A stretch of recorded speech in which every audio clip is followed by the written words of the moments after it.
রাত ১২টা। ছোট্ট একটা গ্রাম।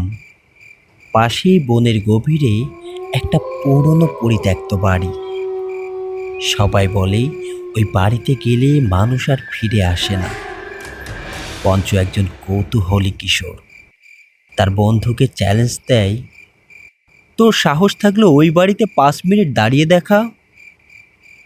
এই কথা শুনে তার বন্ধু সুভাষ বলল, পাগল নাকি? সবাই বলে ওখানে গেলে একটা কাটা হাত টেনে নেয়। কিন্তু পঞ্চু সে কথা শুনে ভয় পায় না, বরং হাসল।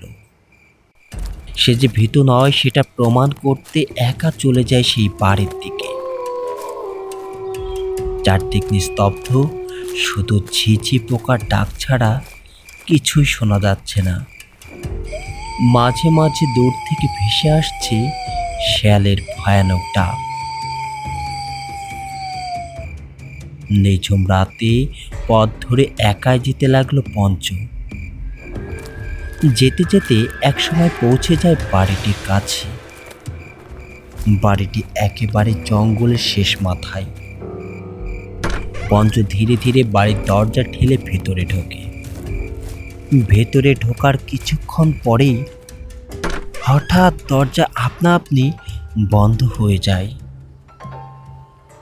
সে তাকিয়ে দেখে দেয়ালে অদ্ভুত ছোপ ছোপ দাগ, ছিন্ন ভিন্ন অবস্থা, আর বাতাসে ধুলো উড়ছে। পঞ্চু এইসব দেখে বলল, উফ, এত ধুলো! এখানে কেউ থাকলে তো। কথা শেষ না হতেই ঠিক তখনই পেছন থেকে একটা ঠান্ডা বাতাস অনুভব করে। ধীরে ধীরে ঘাড় ঘুরিয়ে দেখি কেউ নেই। পঞ্চু ভয় পেয়ে বেরিয়ে যাওয়ার চেষ্টা করে, কিন্তু দরজা খুলছে না। কি করবে কিছু ভেবে পাচ্ছে না। হঠাৎ তার কাঁধে একটা হাত রাখে।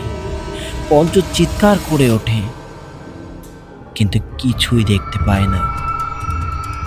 মোবাইলটা নিচে পড়ে যায়, আর অন্ধকারে একটা কালো হাত ধীরে ধীরে পঞ্চুর মুখ চেপে ধরে টেনে নিয়ে যায়।